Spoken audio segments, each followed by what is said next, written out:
Welcome to the Foster Friendly Podcast, where we come together to make a difference in the lives of children in foster care and the families who care for them.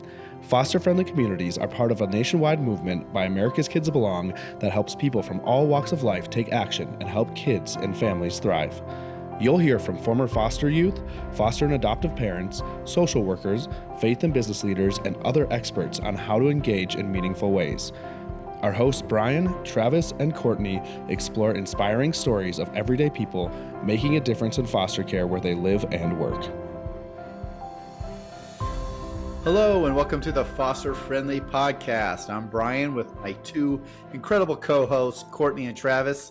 Guys, welcome to 2026. Yes. Yeah. New year. New year. And this is season 3 of our podcast. Though we didn't claim and name season 1 and season 2, we realized we've been doing this long enough that this ought to be called season 3. So here we are at the beginning of the year, 2026. Hard to believe. It seems like 2025 just flew by for me. And every year. There's that line that seems so true. The days are long, but the years are short. Man, years fly by. Yeah. Okay, That's right. So as we begin 2026, some people, and I've done this before, do that word of the year. You got a word that you focus on, not so much a goal, but it's a word that just kind of keeps you grounded or focused on, I want to be more like this. Have you done that in the past? And do you have one this year? I'm going to be the naysayer. You've never done it? Honesty. Well, no, I have, but I just think it's kind of dumb because I'm like, who focuses on a one word all year? This is great. Let's have a debate over this. So I've never stuck with it for more than a day. I'm like, I need to do a word every day. I mean, a word of the day. That's fair. Okay, yeah. Well, I had this thing I do. I pick my word, and then I don't know what it is about me. I sabotage myself. If I pick a word, I guarantee you that word will go badly all year long. I've decided I need to start picking my word of the year is gloom. Yeah, just gloom, excess. It's just like sadness. Gluttony. All things, and then I work against it. So yeah. Might work greed is my word of the year. What about you, Travis? Does it work for you? In theory, no. It never really has worked for me either. I think it's sort of someone wrote a book about it and it became a marketing thing. I'm gonna try it though this year, and my word of the year is rad. So rad. Oh yes. I mean, so shocking. For you. Trying to embody that. So that's mine. I'm going to write a book called The Word of the Year Doesn't Work. And so there you go. I can be your case study. Yes. I can be your case study. Okay. Well, we're off to a great year so far. Not knowing a word or sabotaging ourselves. Travis, at least, is going to have a rad year. Okay. Yes. Well, speaking of New Year's, we're going to have a new rhythm to the Foster Friendly Podcast this year. So last year we were really cranking them out, doing one a week. And because this isn't the only thing we do, raising kids and have a nonprofit that punches way above its weight class and does a lot of stuff. We're going to give ourselves a bit of a podcast. I wouldn't say we're like letting up. We're just trying to pick a rhythm that works well for us, that's sustainable. So we're going to a bi-weekly rhythm, which does not mean twice a week. It means every other week. Yes. That is an ambiguous word. And so it can, yeah.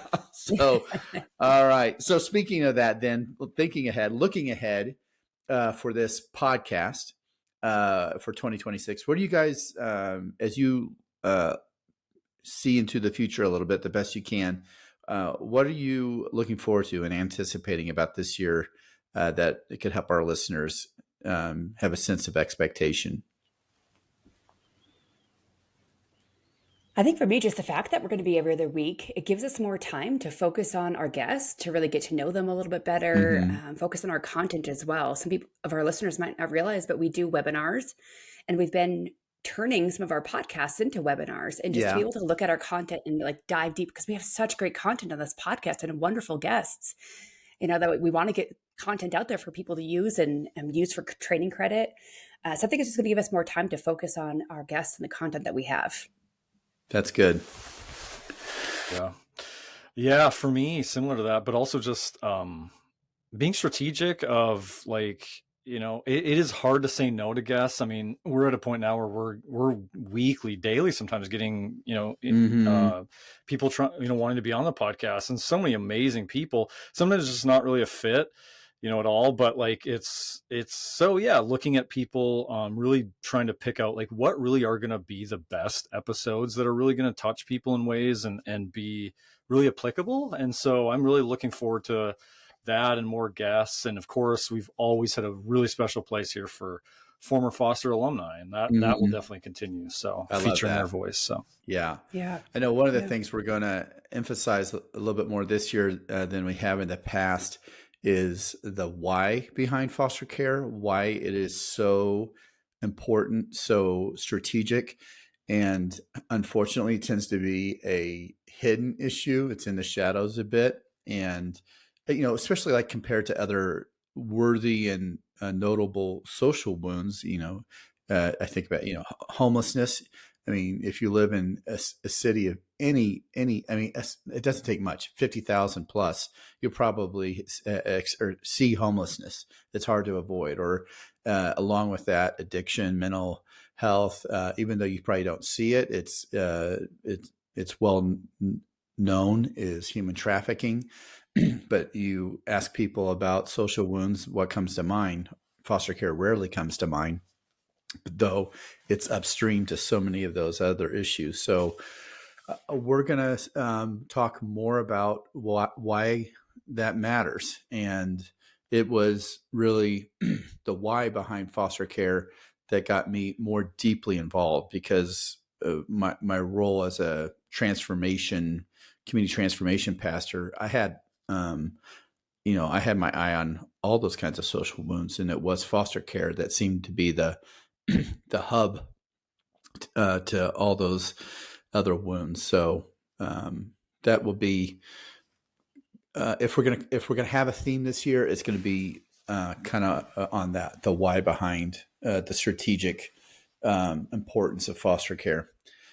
But today, though, we're going to kind of do a responsive podcast, and we're going to kick off the year with some questions that we received last year from our listeners. And so let's get going. So we've got at least a half dozen questions that we want to respond to. And the first one is, what do you wish more people knew before starting the process of fostering as a foster parent?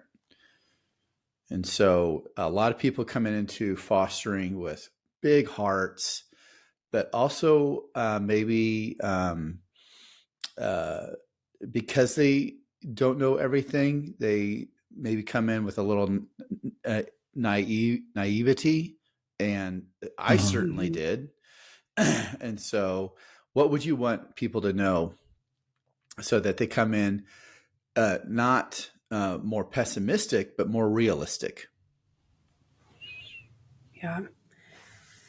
I think for me, I actually was just talking to a couple that I know who are just getting licensed. They're about to have their first placement. And she was telling me, it's really odd because there's like an excitement about becoming a foster parent, an excitement about your first placement. But then it's also like, there's sadness. Like, should I be excited that this kid's being removed and then being placed in my home? And I was like, I totally get it. Right. So there's like that weird emotional balance that I think people don't really get until they start doing it.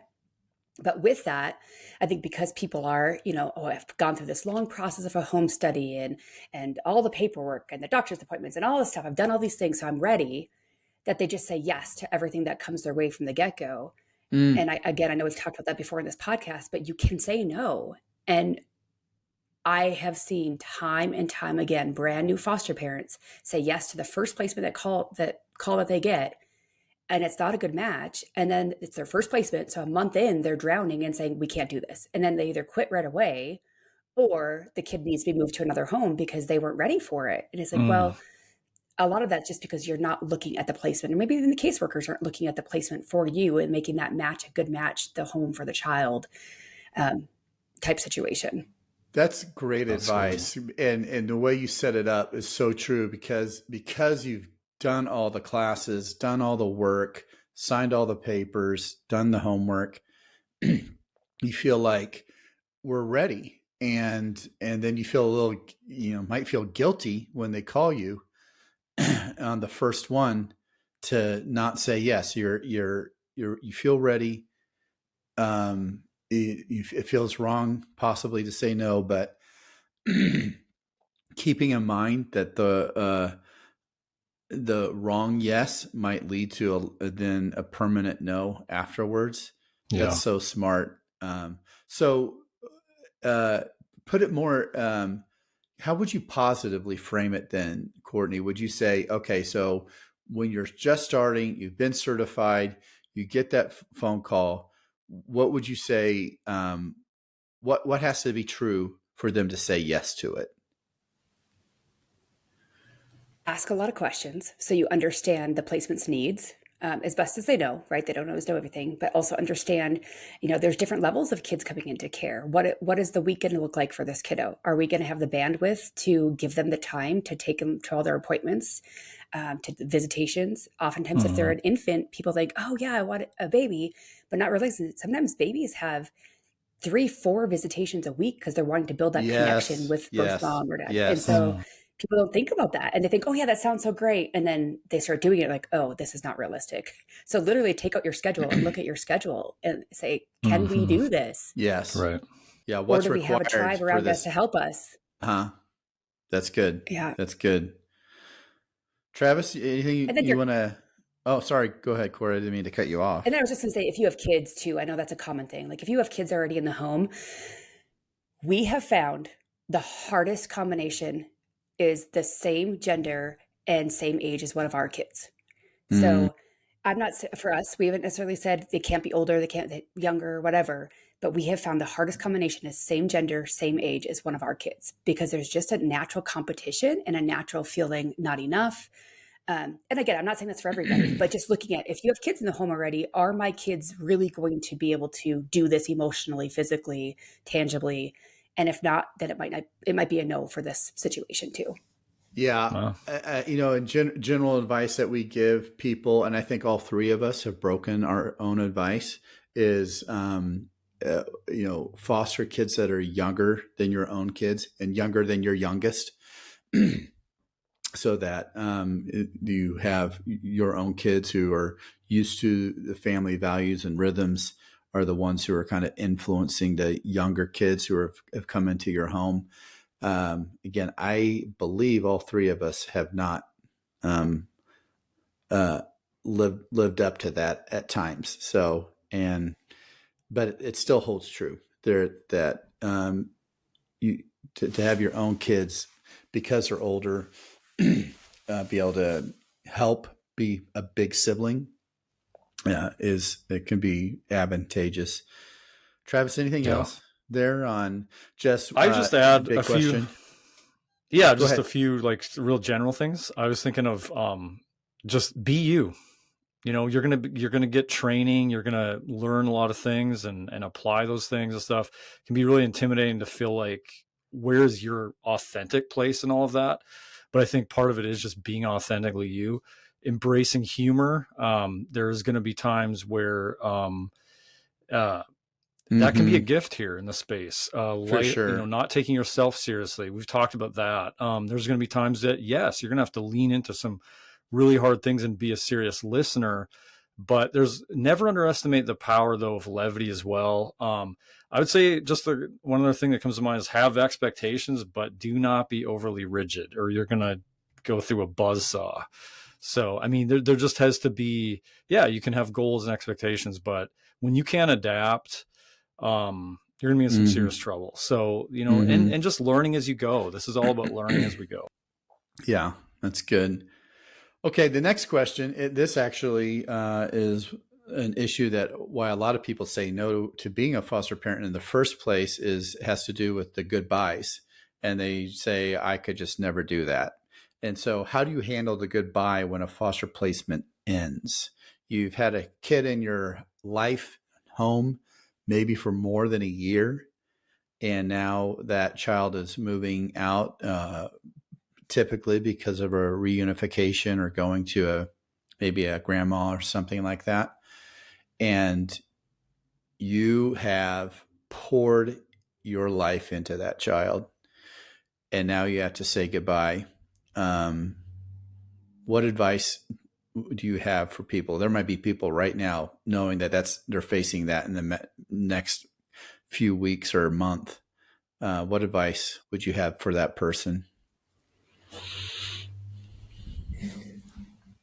I mean, I've got a short answer. I really want to hear Courtney on this with all your experience. I would just say for me, in looking back, marking that occasion of goodbye is important. I remember with some of the kids, it was just really like, whether it was a meal, something special to sort of send them off, both for them and yourself. I mean, just sort of a, just in a way, a celebration, if you can, and it comes down to personality. We're all different, but I guess for me, it was how can I best start the sort of the send off well, and maybe it was just like sharing all the great times we had together, and hearing from them, kind of also leaning into their future, like what are you excited about coming up, or what so you're kind of helping transition that, and then personally, would be just like giving yourself and your family that space to grieve that loss. And whether it means taking a break from fostering altogether for a while, a season out, or whatever, but what does your family need? Talking to your kids about that, and just really taking the time to go like, this was a major loss for us, and let's not just rush on. I really like that, sure. Travis. That's really good. I don't mean this as far as having the same meaning or theological weight, but I do. As you were talking, I was thinking about the Last Supper.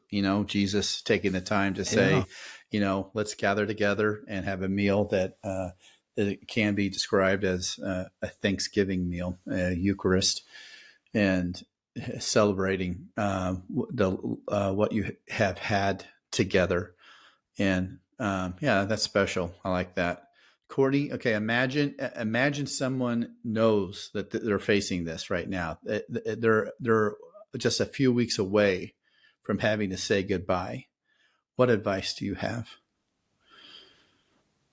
Yeah, I mean, it does depend on the age of the kiddo, how long they've been with you. If you have kids in your home, your own children, because those things all play a different factor.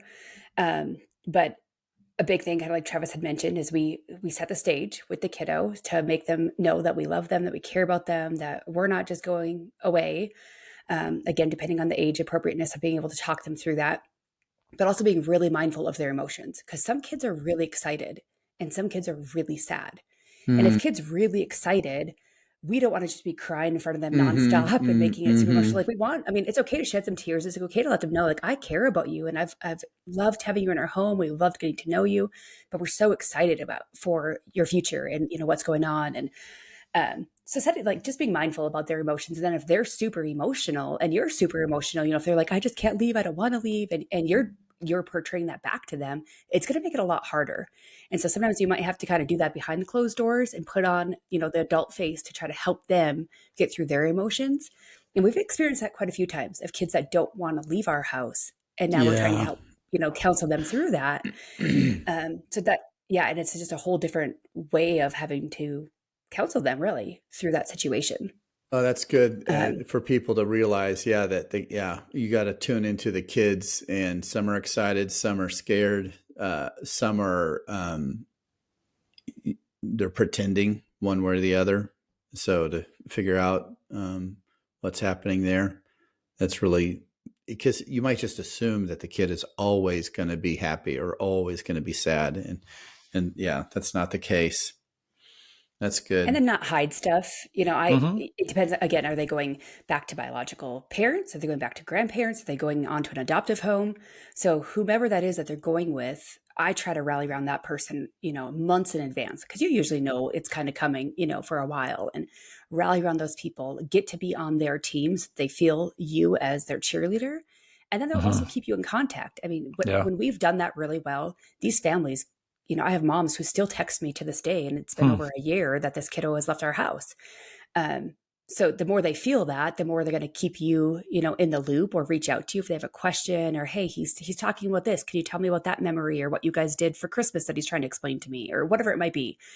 They have that connection. They see you, the kids see you bonded with their family. It makes that transition a lot smoother for everybody.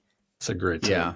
And then not hiding. What I meant by not hiding things is like, I know families who are like, well, I'm going to put this note inside their backpack and not tell their parents that it's there. I feel icky about that. I instead write a note to the parents saying, this is my phone number. If you ever need to reach out, if we don't already have that relationship, but usually we do, thankfully. But then again, if it's a teenager, they usually already have my phone number, and I just tell them, hey, feel free to reach out. If you ever need anything, reach out. But I don't go into reach out if your parents do something, or if, and again, I feel like there are some people that might say stuff like that and paint it as those negative things in their minds. Mm-hmm. That's really good. Yeah. What comes to mind to me is similar, but it's the other side of the coin when it comes to the kids might be excited or might be sad, is you might be excited or you might be sad. Some kids, they left and you're like looking forward to it a bit. and I would say, don't feel guilty about that. You just as long as you really did your best to care for them and put them first as far as trying to do what's best for them, that you're not feeling sad that they're leaving, that's okay. And there'll be other kids where you are you're grieving. Actually, I mean, I've one kiddo where I just bawled my eyes out, and I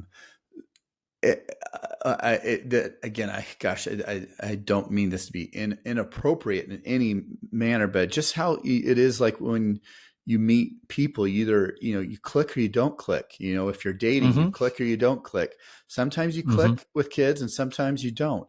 And as long as you always just say, I'm doing what is best for the child, whether we're clicking or not, that's what matters. And realize that sometimes the leaving will be really hard and sometimes not so hard. And that's okay. Mm-hmm. Yeah. Okay. For sure. This one is where people, they've been listening to the podcast, have been becoming the doorway to their heart has opened up to this issue, and they're saying, I want to do this, but I don't know if I'm ready to be a foster parent. How can I know I'm ready? What would you say is yes? If you can say yes to these things, then we're giving you the green light. What would come to mind? First of all, I'll say we have a great resource. We have a list of questions on our website, on our Fostering Front Door, that goes through questions that you should be asking yourself. Questions like, am I going to be able to accept a kiddo when I don't know their history? And there might be things that come up, a month in that are really hard. Questions like, am I going to be able to parent this kid differently than I was parented, or if I'm already parenting differently than I have been parenting? Mm-hmm. We just have this list of 10 questions that are really deep, thoughtful questions that I highly suggest every single person goes through before they start fostering. And then also know, though, I've been doing this for 17 years and I still get nervous with every single placement that comes into my home. Mm-hmm. Every single one. I'm like, I'm not sure. Are we, can we do this right now? This age, this stage, I don't know them.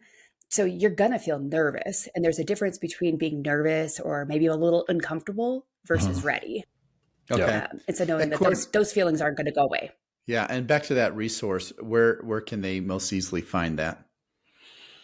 Yeah, if you just go to our website, americaskidsbelong.org, and you click on foster, the first little stage in our fostering front door is become a foster parent. And it's listed there. All the questions are listed there, so you can see different topics that you can click on. And one of them says like questions to consider before fostering. And click that. There's a PDF you can even download, print it. It's right there for you. Travis, I'm going to personalize this a bit. How did you know you were ready? Ooh.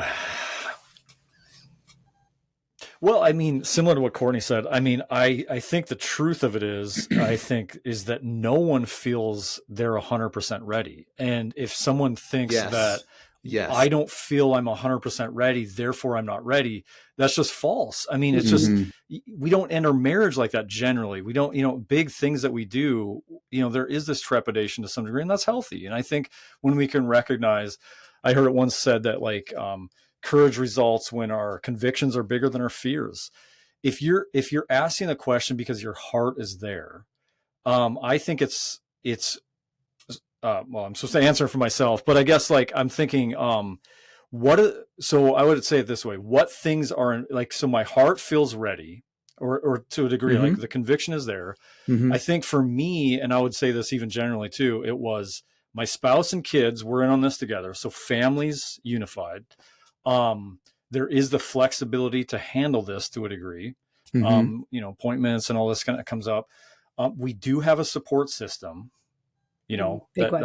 that's there. So those were kind of the big, like when those anchors, those things are there, at least for me, like that felt, hey, we may still fail. We may still get in this and like go, whoa, we're way over our skis here. But this feels like we have enough things in place. I like that. In writing, a writing rule that I like is contrast brings clarity. So I want to flip and do a little bit of an inversion and say, how would you know when someone's not ready? When you would say, okay, you want to do this, but I'm going to put up a red light. And I would just flip what you just said, Travis. One is that your family's not on board, or at least there's someone in your family. It's like, hey, 3 out of 4 ain't bad. It's like you need 4 out of 4. If you got 4 people in your family, everybody needs to say yes. That if your schedule is like you're barely handling your own schedule without having a kid in, this will overwhelm it. And so you've got to have margin in your life that can absorb some of that. And then I said, and if you don't have a support system, if your extended family, extended neighbors, extended church, they're not ready to support you, then you're going to be doing this alone, and that's going to probably be too much. So that would be why I would tell someone, not yet. You got to line up those things first. Yeah. That inverted way to do it. Yeah. Okay. So we've said and several times on this podcast and shared that in the national average, when people sign up and are certified and receive a child into their home as a foster family, that half of those families will be done a year from now. So imagine 100 families being certified and placing a child today. A year from now, 50 of those families have quit. So why? Why do they quit? And is there something that could be done even before people start to say, I just don't want to be the person who's quitting a year from now because of these factors that are preventable? I think we just talked about a lot of it. When those things aren't in place, that contrast, when they're not there and you say yes instead. Also, like you can hide things on your home study. You can make things up. You can hide what's really going on in life. But if you have people in your life who know you and know you well and are saying, hey, I kind of feel like maybe you should wait, and you don't listen and you're not taking that advice, but there's a reason why they're saying it, it's not going to work. Right. And again, that doesn't mean you have to be 100% ready. But if you don't have these things in place, and I think it also goes to doing your research. That's why we have our fostering front door. That's why we have our webinars. If you go to our webinar site, fostercon.org, the very top, there are 2 webinars that pop up that they say, start here. So if you've not even started fostering, I highly suggest you watch those 2 webinars before you even talk to a placement agency, because you need to understand a little bit about trauma. You need to understand what foster care takes so that you can really evaluate, because we don't want kids coming into your home and then a month later you're like, we just can't do this. Right. And again, it typically happens within those first placements. So, families that have been doing this for a long time, they kind of understand and have ironed those kinks out. But the families that are just getting in and have a first placement or a second placement, those are often the ones that are quitting because they, again, jumped in too soon, or they said yes to something they shouldn't have, and they're really not evaluating the situation and their family life or whatever it might be ahead of time. Yeah.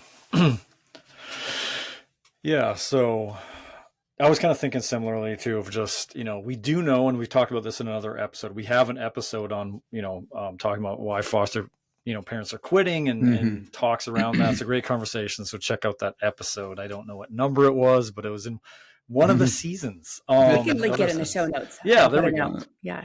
But I do think, like, we do know from research, lack of support, lack of resources are 2 highly mentioned ones why people quit. Lack of support, lack of resources. And then so much just frustration with child welfare.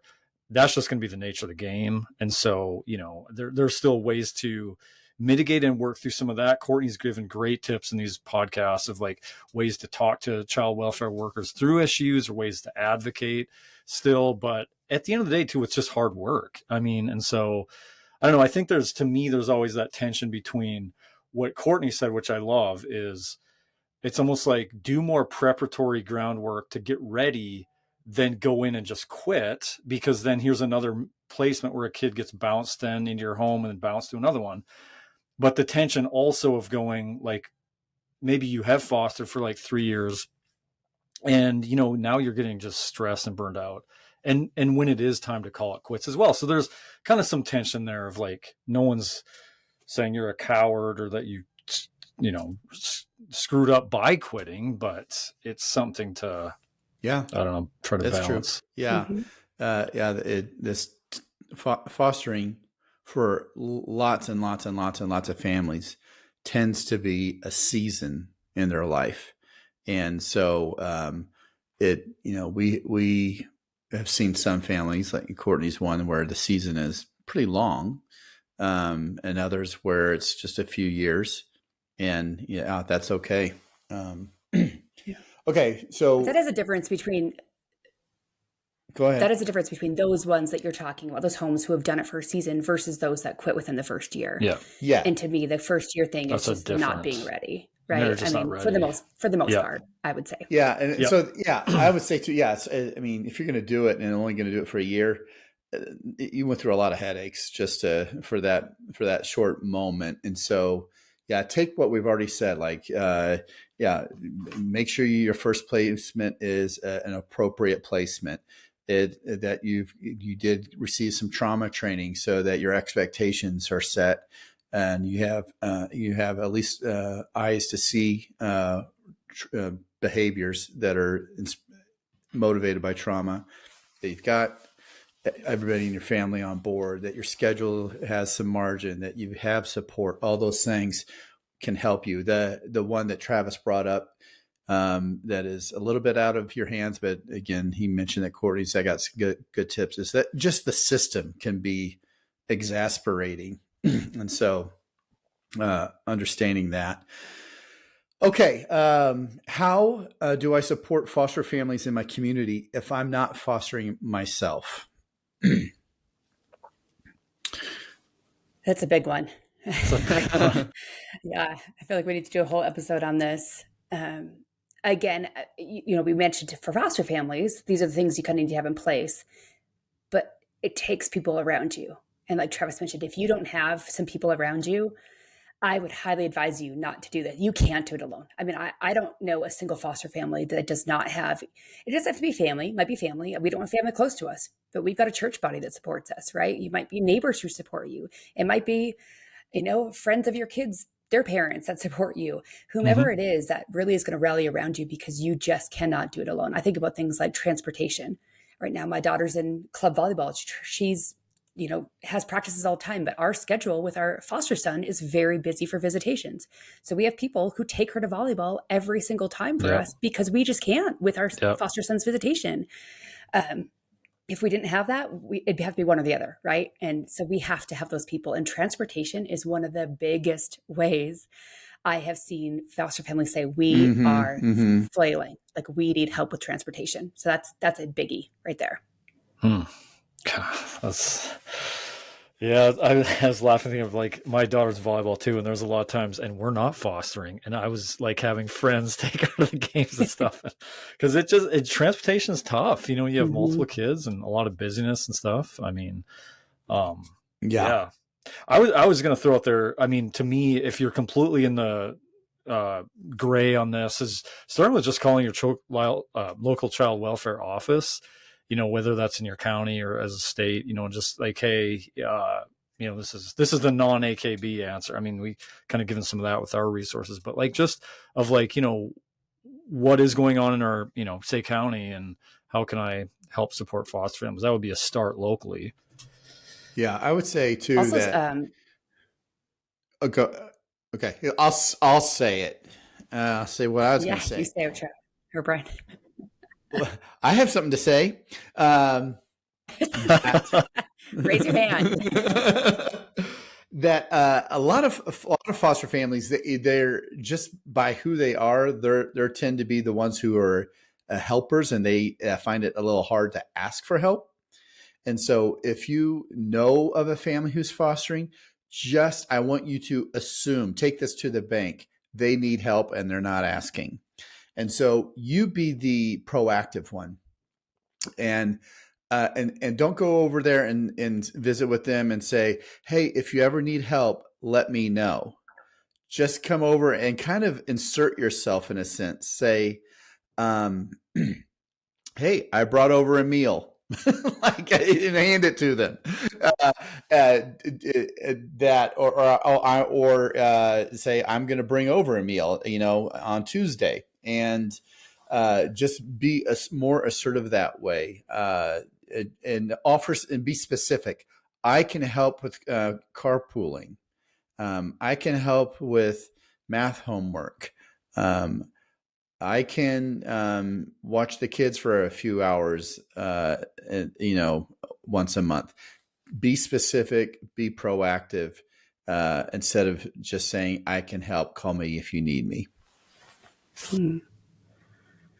Yeah, for sure. And I was going to say, even like a tier above all these things, maybe, is starting a parents' night out. Just this last week, we had our parents' night out. It's once a month. We have this couple who said, we've always thought about fostering. We're older now, empty nesters, and we still just have a heart for foster care. And so they give of their time. They coordinate it. They volunteer every single month. And it's 5 hours once a month for foster families and adopted families in our area. Back up a little bit. You're assuming knowledge. You're assuming that people are listening are like, oh, I know what a parents' night out is. What in the world is a parents' night out? So unpack that a little bit and see if any people are listening are like, okay, that's what I'll do. What is a parents' night out?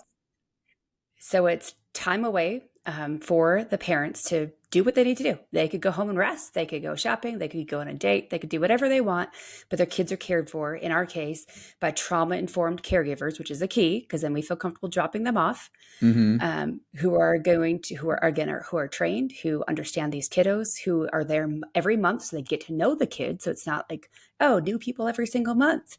They give of their time every month to be with these kids. And like I said, ours is 5 hours. And that is just a huge blessing to these families, to have 5 hours to do whatever you want to do and know that your kids are cared for in a safe, loving, trauma-informed setting.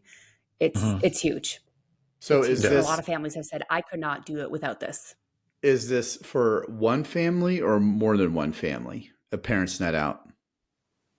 Again, it can be set up differently. Usually it's for more than one family. We live in a smaller area, so they do open it up to people who've adopted through our county because, again, small area. Some people just do it for current licensed foster families. Some areas do it just for those who have a current placement.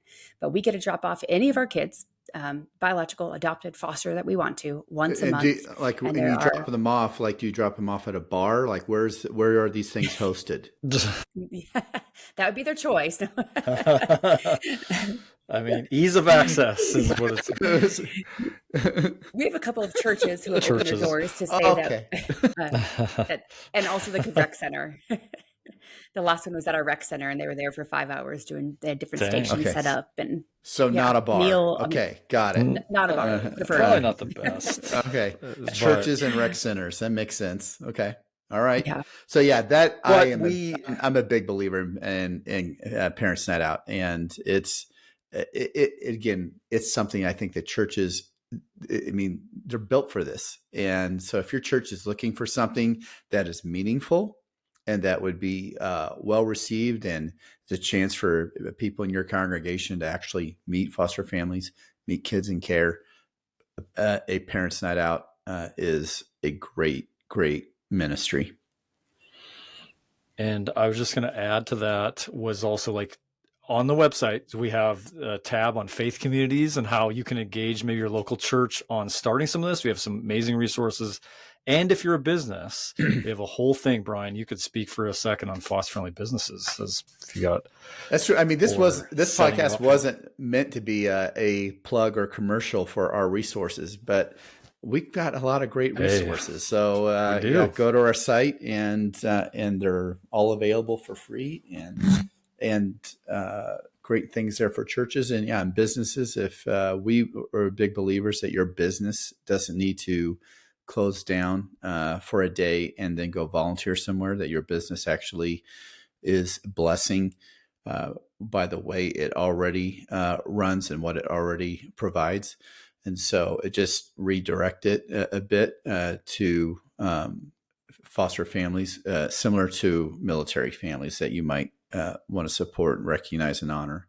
Okay, last question.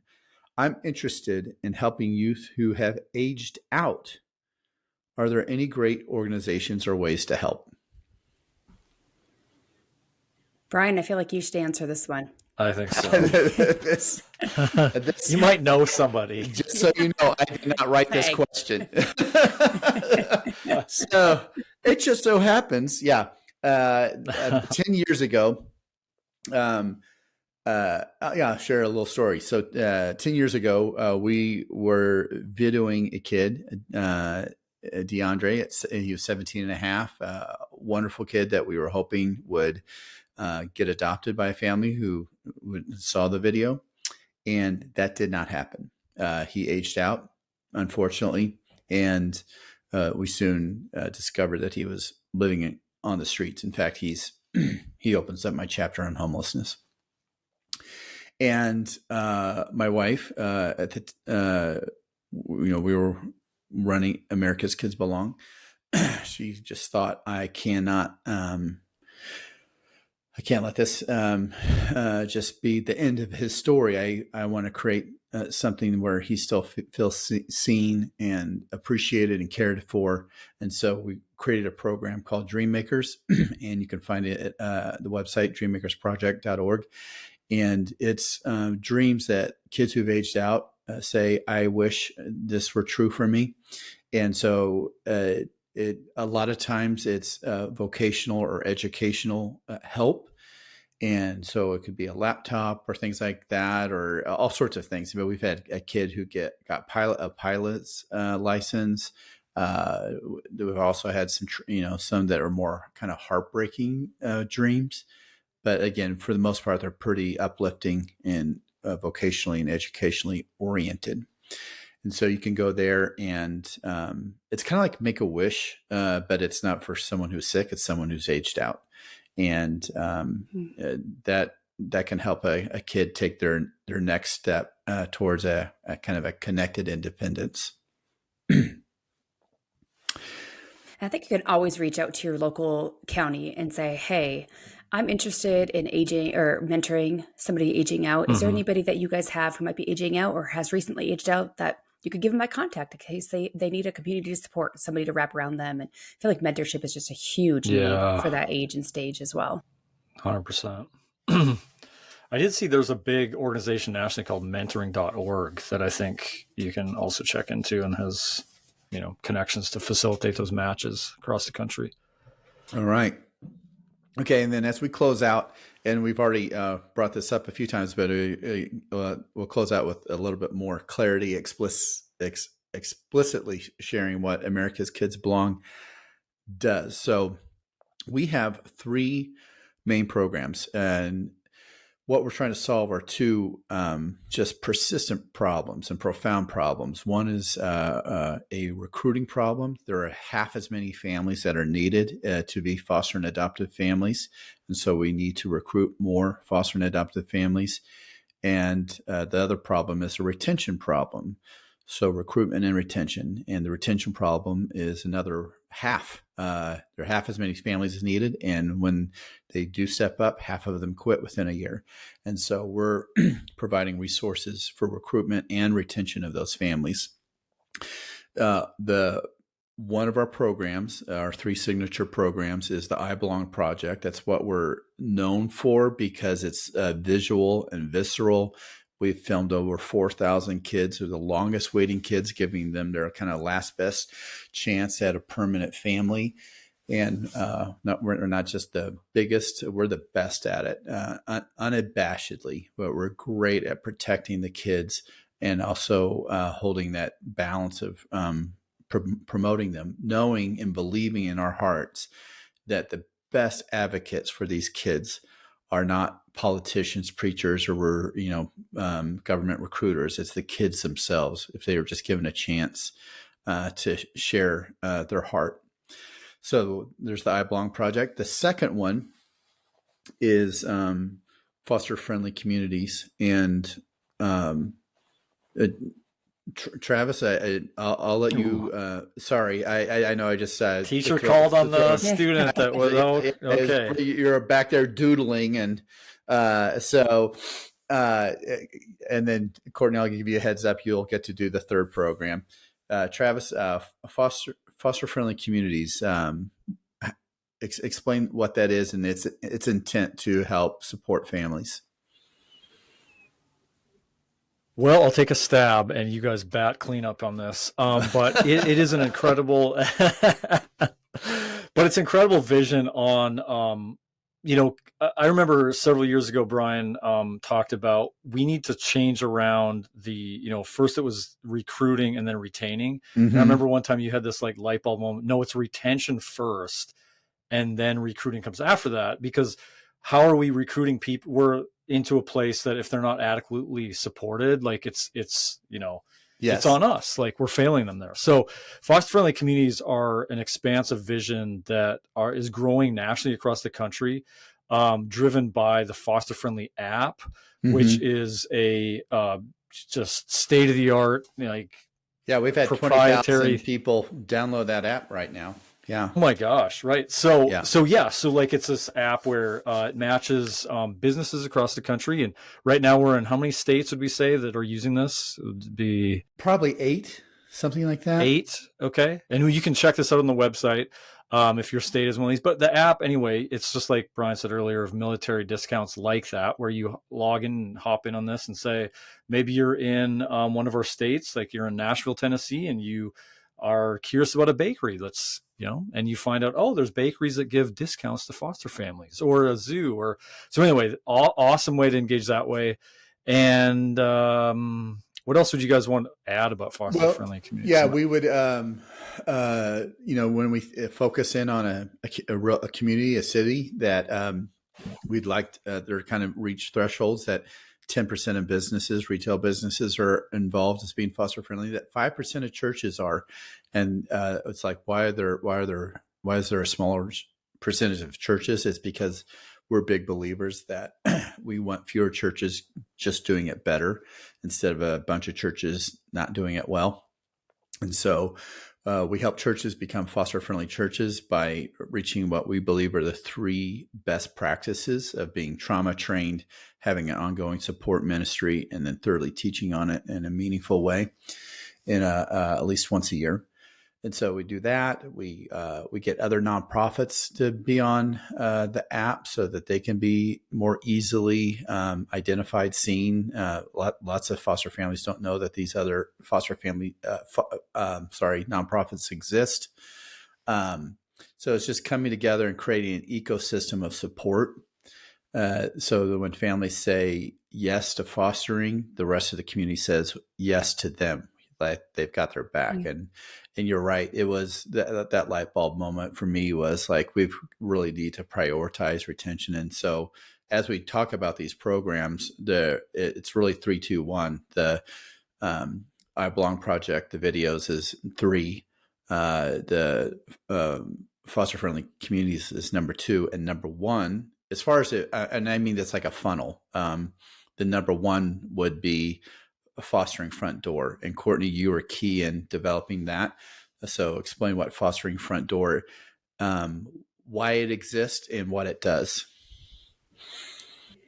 Yeah, the front door really is that, the front door of foster care. So if somebody is interested in foster care, if somebody's already fostering, or if they're interested in supporting foster families, and then lastly, if they're interested in adoption through foster care, we have, in a sense, a little database full of questions that people ask. We have collected questions over years, and I mean years, of different staff members who get these questions all the time, emails, text messages, calls, and saying, what are people asking before they start fostering? What are people asking now that they are fostering? What are people asking about supporting? What are people asking about adoption?